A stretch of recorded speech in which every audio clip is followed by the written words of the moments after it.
Our fifth reflection for these days of retreat is entitled A Season of Failing Figs, reading Habakkuk. I resolved to expound this prophet Habakkuk so that he too may finally come to light and that his contents may be learned. So wrote Martin Luther. No, not Martin Luther King, the other Martin Luther. The book of Habakkuk is not chiefly about the justice of God. Its primary question is not why does God seem to favor the wicked above the righteous. It's not a theodicy, an attempt by some human being, albeit a prophet, to justify God's ways in such a way that other human beings can understand why he does what he does. Unlike Jeremiah, who keeps bursting into tears and who thought that God was like a mirage in the desert, like a dried up spring whose waters were never available when needed, Habakkuk seemingly believes from the outset that God is just. I say seemingly because in reality Habakkuk is asking other people's questions and questions from other people's doubts. And it's hard to judge how much he's on the same page as all of them. It's not a book about human doubt. Again, Habakkuk is seemingly, unquestionably, all those things we should be or long to be. Acutely faithful, relentlessly prayerful, authentically prophetic. Above all, the book is about God. It's about God's purposes, about God's will for humanity, a life better than the one we're living now. It's about living in that joy and that righteousness that arises in a community that is ordered and shaped by the divine, the shape of a life when it has lived under the reign of God. It's about the providence of a God who keeps his promises. But this book is addressed to people who are living in that place that we could aptly call the meantime, that often excruciating gap between what God has promised and that promise actually being fulfilled. So it's all about a faith that, if you like, clings on with whitened knuckles.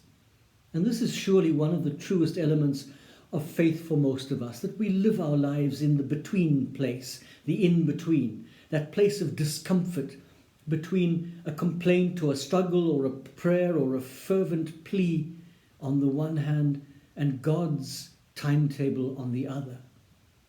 Habakkuk is, of course, another of the 12 minor prophets, but he's a bit of a renegade, a bit atypical, in that normally the prophet mediated between God and people, delivering God's message to the people or the situations to which the message was directed.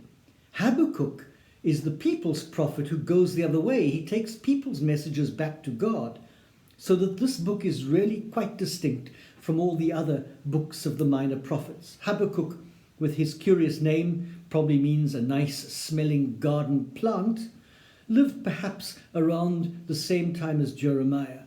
He certainly predicts the Babylonian invasion and the attack on Jerusalem, 597 BC. Bad time to be living, 597 BC. Lots of violence and conflict, a scarcity of justice, and invasion peeking over the horizon. It's a tiny book and contains very little evidence for when Habakkuk was active as a prophet. The author is more than once called the prophet Habakkuk, a title that isn't given to any other prophet, certainly before the exile.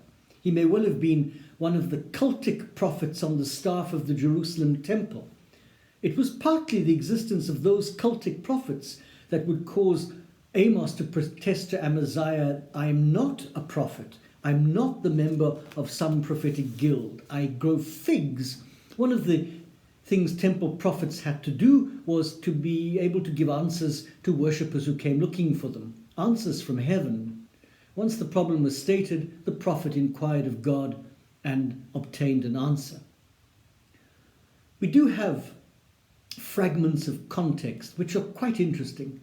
Josiah, the last truly great king of Judah, a king who had attempted genuine reform, was killed in battle by some unknown Egyptian soldier. The Egyptians immediately got rid of Josiah's eldest son and made his youngest son, Jehoiakim, king of Israel, a puppet under their complete domination.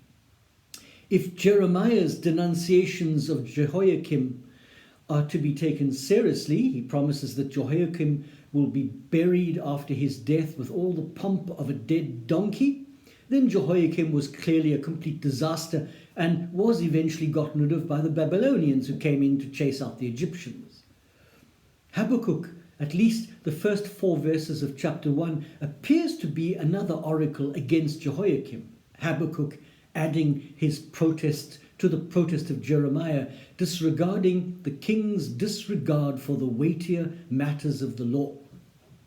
The Habakkuk text is made up of 2 different compositions. We have what is called the Oracle of Habakkuk, chapters 1 and chapter 2, with its inquiries relating to unchecked injustice in the community in which Habakkuk lived, but also in the wider world. And then the famous Canticle of Habakkuk in chapter 3. Habakkuk is living in really a swirling cauldron of a collapsing Israel.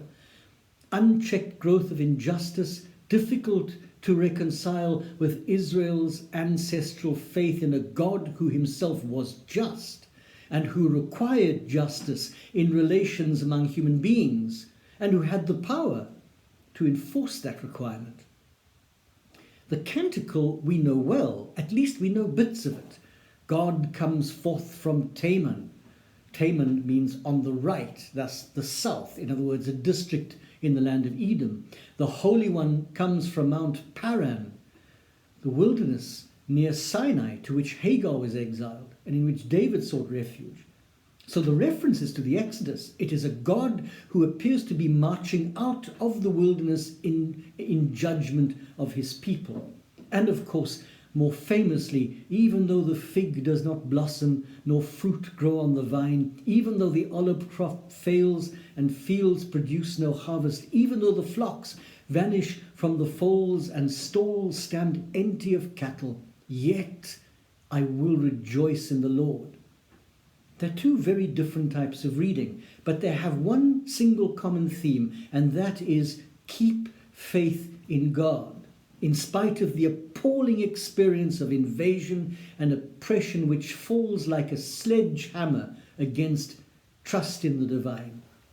The righteous person will live by faith, proclaims God through Habakkuk.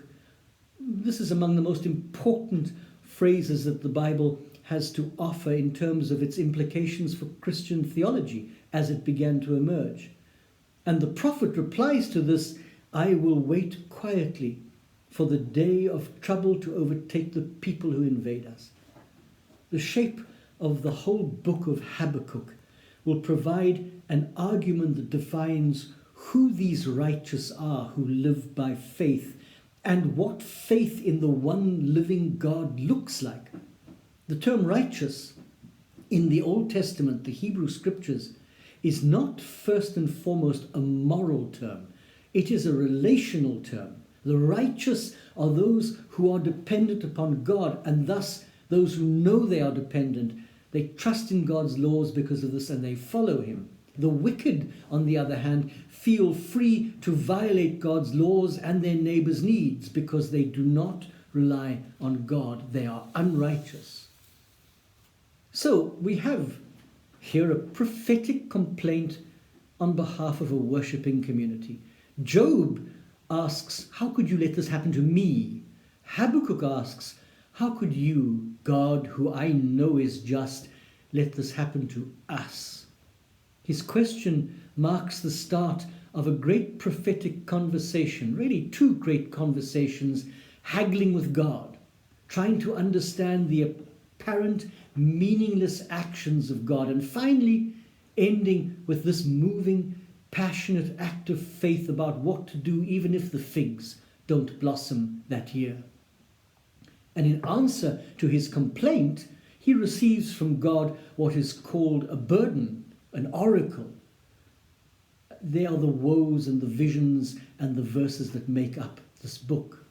So unsuspecting Habakkuk asks God his first Simple question. He's lamenting some terrible situation which is going on, presumably in Jerusalem. Lord, how long shall I cry for help and you will not listen? Why do you allow this?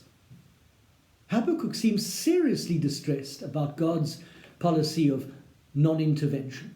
People are sinning, but they're also being oppressed by violence and injustice, although we're not told the precise nature of that oppression. God's answer is equally simple. Look at the nations and see, he says. Be astonished, be astounded, for I am rousing the Chaldeans, that fierce and impetuous nation. The Babylonians are coming, and they will punish Judah. Well, that's not helpful. That's not a comforting answer. God is going to replace the decadent, murderous, unjust Judean rulers of Judah with the decadent, murderous, unjust Babylonian rulers. The Chaldeans, that's the Babylonians, are being raised up by God ostensibly to be instruments of divine judgment against the perpetrators of the injustice raised by Habakkuk in his first question. But the Babylonians will inflict substantially more oppression, more intolerable injustices than those they've been sent to punish. If Jehoiakim, the text says, chastised the people with whips, the Chaldeans will chastise them with scorpions. If God's apparent silence in the former situation posed a problem for faith, an even greater problem for faith is posed by his deliberately choosing as instruments of his righteousness invaders whose brutality set all notions of righteousness upside down. How can the cure be worse than the disease?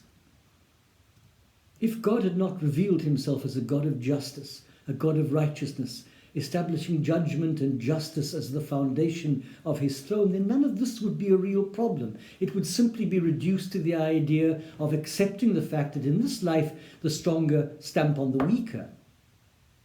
But as it was, God's character now has to be vindicated since he claims to be a God of justice. Will not the judge of all the earth do what is right? Asks Abraham in his famous prayer before Sodom. Habakkuk is not content to say any such thing, and nor is there any sort of fiat here, any spirit of resignation. Like Job, he argues with God and remonstrates with him, leading to his second question, is that what you call justice? The Babylonians are worse than the Judeans. How can you give them such favor, such success?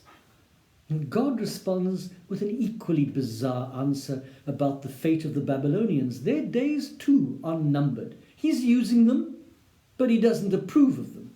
He lists their crimes. They're greedy, they're arrogant, they're thieving megalomaniacs. They cheat, they lure people into traps, they destroy the ecology, and they worship false gods. They sound like some big multinational corporation, but the message is clear. They are also going to be punished. But Habakkuk is astounded by this response because he sees immediately the devastation it's going to mean for his people, that things are going to get substantially worse before they get better. And to all who might find themselves puzzled, frustrated at how God sets about answering prayers, God insists that in all the turbulence and the chaos, people can and will be sustained by their faithfulness.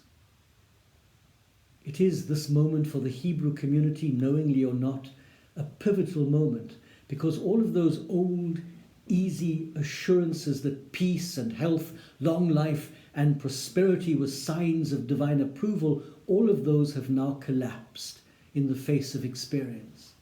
It was one of the chief flaws that we saw in the arguments of Amaziah as he attempted to chase Amos out of the vicinity. Just look around you, he said. This land is bathed in the goodness of God, and you think he doesn't love us? Rabbi Lionel Blue makes the same point, that in spite of the breezy assurance of the psalm, which says, I have never seen the just man forsaken, nor his children begging for bread, he as a rabbi in pastoral ministry most certainly had seen the children of the upright begging for bread.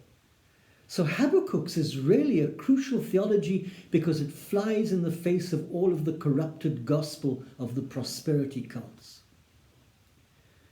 Returning to the theme of silence, and especially the growing silence of God. As the human population begins to grow after the ark and after the incident of the tower at Babel, the divine presence is never again made visible to all of humankind. God does make a second covenant with Abraham, and the aim of that covenant is establishing this relationship with Abraham that is ultimately going to benefit every family on earth. God speaks to Abraham, but now there's a new phrase used in the Hebrew scriptures. It is the phrase, God appears to Abraham. The word in Hebrew means God was seen by Abraham. One wonders how this ties up with the account of Moses asking to see God, to see his glory, and God saying to him, you can't see me, but I'll let you see my back. I will cover your eyes with my hand. My glory will pass you by, and as it passes, I will remove my hand and you will see my back. The rabbis understand my back more literally as the place I have just been. You will see where I have been. That's where God allows people, surely, to catch glimpses of his glory, in places where he's been, so that we have to understand those moments in our lives when heaven happens to us, when it breaks in, and when we catch a glimpse of the back of God. And we must hold on to those moments. With Abraham, it's always a bit unclear whether this being seen means just a symbol, like a bush on fire, or some angelic presence. So that towards the end of the book of Genesis and moving into the book of Exodus, there are certain markers of divine presence on earth. The angel with whom Jacob wrestles, burning shrubbery, and other symbols. For the generation of the Exodus, more than any other generation in the Bible, the divine presence is depicted as being known, having knowledge of God. That's the common biblical Hebrew expression, not to believe, but to have knowledge of God. In fact, as far as I know, although I stand corrected if I have to be, there is no, in biblical Hebrew, there is no word for believe. It's always have knowledge. And this Exodus generation has a continuous, miraculous evidence of God's divine presence in full view at all times. A pillar of cloud and a column and a pillar of fire.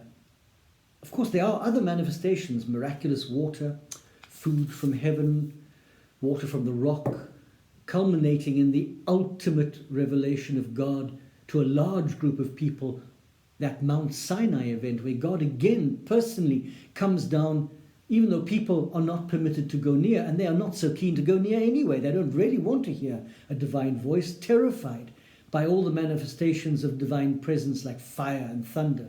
We're a long way from the God who walked with Adam and Eve in the garden. You speak, they said to Moses. You speak, we'll listen to you. But don't let God speak to us, or we'll die. One of the most crucial moments in the Hebrew canon that marks this apparent divine withdrawal is the lament of Gideon. If the Lord is with us, he grumbles to the visiting angel. If the Lord is with us, why has all this happened to us? Where are all his wondrous deeds about which our ancestors told us? It's really as the people begin to settle into the promised land and confront the ordinary, necessary routines of daily life that the signs of divine presence and communication begin to diminish. The column of fire and of cloud disappears. God's glory is no longer visible. The manna has ceased. Moses, the spokesperson, has gone. It's a gradual disappearance of the signs of divine presence as God invites people to spiritual maturity, not to spiritual growth. That's a different thing, but to maturity. Invites them to live ethically, to live by his commandments. There are still going to be some miracles. The Jordan was parted, for example, for Joshua to lead the people across, but the book of Judges that follows the Exodus narratives contains only an occasional miracle or angel, and it's here that Gideon begins to express his concern about an apparently disappeared God. The last person to whom God is said to have revealed himself is Samuel. The Lord continued to appear at Shiloh, manifesting himself to Samuel, says the text of 1 Kings. The last person to whom God is said to have appeared is Solomon.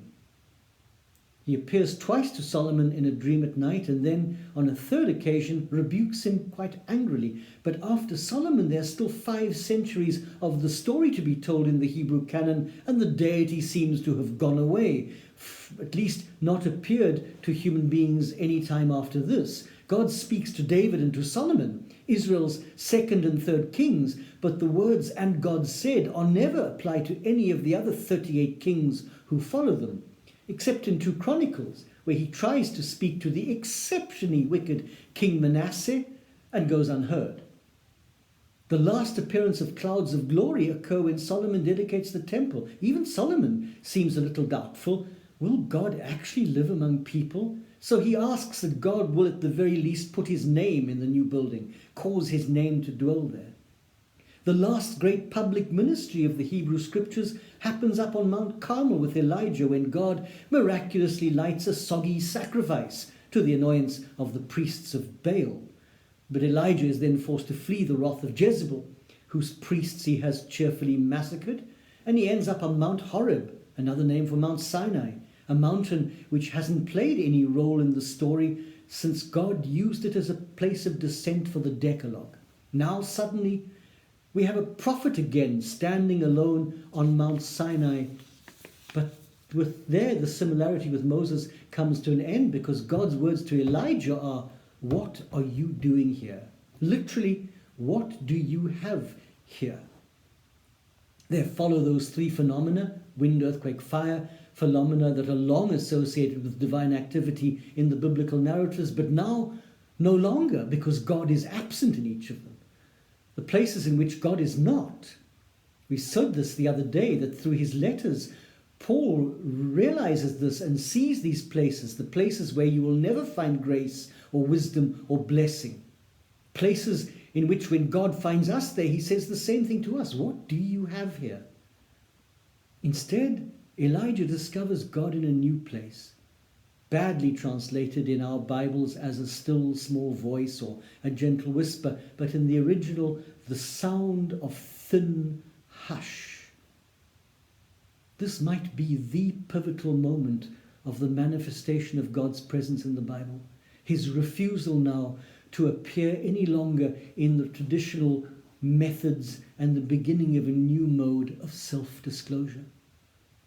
In Exodus 34, he gave his first self-description to Moses. The Lord, merciful and gracious, slow to anger, abounding in goodness and truth, keeping mercy for thousands, forgiving iniquity and transgression and sin, but who will by no means clear the guilty, visiting the iniquity of fathers on the children and on the children's children to the 3rd and 4th generation. It's like the first selfie that God offers us in the Bible. But now, to Elijah, he gives no longer a self-description, but the way he will be known, the places where he is no longer, because that old era of theophany is now ended.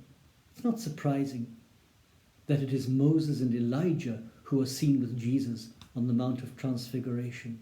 Through the rest of the Hebrew canon, there are small personal miracles, but nothing like it had been from the beginning. Except for Daniel. Daniel is a bit of a surprise because it's quite a late work, and it includes a few miracles that we wouldn't expect at such a late stage. Daniel survives a night in the king's personal zoo, and his friends are saved from a furnace, and a finger writes a message of doom for the Babylonians. In the early Genesis stories, God is the primary actor. God is the controller. For most of the first chapters, God is alone, aside, of course, from the community of the Trinity, but creating according to his own will and purpose, From the moment he creates humanity, he is in a sense no longer alone, and he is going to become a little by little a God who works with people. There's a curious moment in Exodus 7 when God says to Moses, I have made you a God to Pharaoh, and Aaron your brother will be your prophet. Eventually Moses is going to cross the line and become too godlike. Shall we bring water out of this rock? He will say a seriously bad judgment on his part. But even earlier, in the narratives about Sodom and Gomorrah, when God commands Lot to flee from Sodom, God says, hurry, escape, for I cannot do anything until you do. It's a God who seems to be working with people and sometimes even making his actions dependent on people's obedience. In the Christian scriptures, the same Jesus who breaks the silence between humanity and the divinity in the incarnation embraces silence when he is before his persecutors. I suppose you could say that Jesus is the one who brings an end to the silence and begins a new type of silence because he initiates new ways of relating to God, making known to us what Paul calls the gospel which has been kept secret for long ages but is now disclosed. The same Jesus who breaks the silence by his incarnation is the one who embraces silence before Pilate and through much of his passion, an echo of the suffering servant, the lamb that is dumb before its shearers. Somebody should write a book someday about all the silences in the Bible. Maybe somebody already has.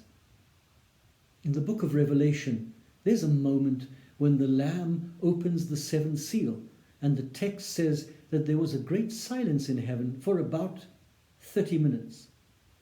It was the silence of creation coming to an end and a new creation about to begin. It is that pregnant, expectant silence, like the silence before the first notes of a piece of music, or that sudden silence when the music ends but the applause has not yet begun. One of the Psalms prays, "For God alone my soul waits in silence." It is the silence of waiting. Another begs, "Please, don't remain silent, O God, my praise. See what a noise your enemies make." The silence of a God we wait for. But the most haunting silence has always been the silence of Jesus before Pilate. Pilate asks his famous question, "Truth? What is truth?" And Jesus answers him with a silence that is overwhelming. In case there should be any question as to what that silence meant, on another occasion, Jesus puts it into words for his disciple Thomas. He says, "I'm the truth." He didn't say religion was the truth. He didn't even say his own teachings were the truth, or what people taught about him was the truth, or that the Bible was the truth, or that any system of ethics or theological doctrine was the truth. He said, "I am the truth." There are individual truths in all of those other things, we hope and believe, but individual truths were not what Pilate was looking for, not what you and I are looking for either. Not really. Truths about this, truths about that, there are no shortage of those, including religious truths. It is the truth that Pilate wants, the truth about who we are, who God is, and if there really is a God, because if there is no God, nothing much matters. But if there is a God, then he must be the single most important aspect of life on earth. He should dominate our every waking moment. The truth about life here on earth, the truth about death, the truth about what comes after that. That's the truth we are all of us searching for.